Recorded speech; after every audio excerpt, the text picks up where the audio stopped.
Salut et bienvenue dans cette nouvelle vidéo de la série FAQ. Aujourd'hui je vais traiter une question de Fabien que j'ai reçue par mail qui me demande quelles sont les correspondances entre les diamètres, les résistances et l'indication qu'on a souvent sur les produits japonais.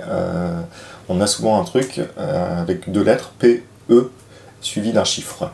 Il me demande un peu à quoi ça correspond et comment faire le passage soit de cette indication-là en PE à un diamètre, soit de cette indication à une résistance. Il ne sait pas trop ce que ça veut dire, comme énormément de pêcheurs pour qui c'est un peu fouillis, ce que je comprends très bien. Donc je vais essayer de démêler un peu ça. Alors tout d'abord, il y a quelque chose qu'il faut dire, c'est que très souvent en France, on parle de PE1, PE2, PE3, PE4. Finalement, on utilise le terme PE comme si c'était un indice au même type que le diamètre, qu'une résistance, que quelque chose comme ça. C'est pas le cas, on fait une erreur qui est pas très grave, mais je vais l'expliquer, je vais profiter de la vidéo pour l'expliquer. PE, finalement, c'est juste le sigle pour polyéthylène, donc c'est la matière qui est souvent utilisée pour les tresses, et ça n'a finalement aucune correspondance avec le chiffre qui est derrière. Donc en France, bon, on parle de PE avec un chiffre derrière, je ne veux pas changer complètement les règles, c'est admis comme ça, donc je vais en parler aussi comme ça, mais sachez qu'il n'y a pas de correspondance entre ces deux lettres-là et le chiffre qui est derrière. D'ailleurs, quand on prend un produit, là par exemple je prends du fluorocarbone japonais, je vais retrouver le chiffre, là par exemple le 2, avec un petit sigle en japonais derrière, mais le PE a complètement disparu, tout simplement parce que là c'est pas du polyéthylène qui est utilisé. Donc bon, on va parler de PE, c'est pas très grave, mais je voulais tout simplement l'indiquer. Donc voilà, cette mesure-là, c'est une échelle qu'on retrouve sur de la tresse, sur du nylon, sur du fluorocarbone, et qui est indiquée avec des valeurs qui commencent en général à 0,6, même s'il y a quelques 0,4 et qui finissent après pas loin de 30, mais ce qu'on voit surtout sur le marché en France, c'est tout ce qui est compris entre 0,6 et 3. Voilà.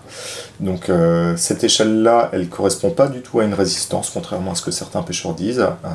Voilà, par exemple, là je vais prendre l'exemple de mon fluorocarbone là, qui est indiqué en PE2, et d'une tresse qui est indiquée en 2 aussi. Alors sur mon fluorocarbone, on voit que c'est une résistance de 8 livres, et sur ma tresse, une résistance de 33 livres. Ça veut bien dire qu'il n'y a aucune correspondance entre cette information-là du chiffre 2 et l'information de la résistance. Donc ça, sortez ça de votre tête, c'est tout à fait faux.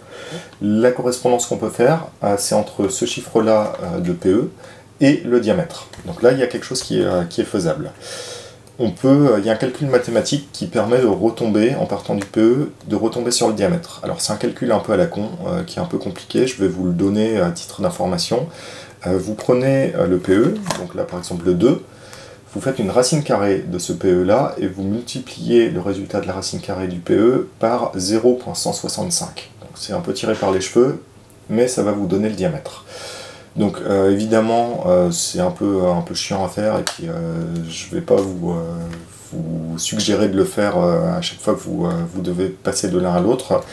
Ce que j'ai fait, c'est qu'il y a des tables de correspondance qui existent, donc je les ai reprises, j'ai cumulé un peu tout pour avoir le maximum de diamètre possible, et j'ai fait un petit article sur le site internet que vous allez trouver en lien ici, et que je vais mettre aussi en lien dans la description. Donc tout simplement, voilà, mettez-le dans vos favoris, et puis dès que vous voulez faire le passage de l'un à l'autre, vous cliquez sur l'article et puis vous avez toutes les correspondances, et ce sera beaucoup plus simple.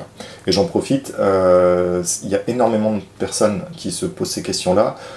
Forcément dans vos contacts, il y a plein de gars qui ne savent pas non plus comment s'y prendre. Si vous trouvez que cet outil-là est pratique, que les explications vous ont appris quelque chose, n'hésitez pas à partager cette vidéo-là, parce que en fait, on fait des vidéos pour expliquer plein de choses comme ça, et plus vous êtes nombreux à les regarder, plus vous les partagez, plus ça touche de monde, et plus ça nous poussera aussi à en faire d'autres, sur des sujets comme celui-là, ou sur un peu ce que vous voulez, sachant qu'on répond à vos questions. Donc plus on a de questions récurrentes, voilà, plus on fera de sujets. Donc je passe là-dessus.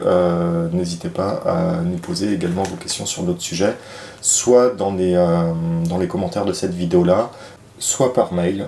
Voilà. Donc vous pouvez également aussi vous abonner à la chaîne. Il y a un petit message qui va apparaître à la fin là. Vous vous abonnez simplement en cliquant sur l'abonnement YouTube, et vous serez au courant des nouvelles vidéos. Merci, à bientôt.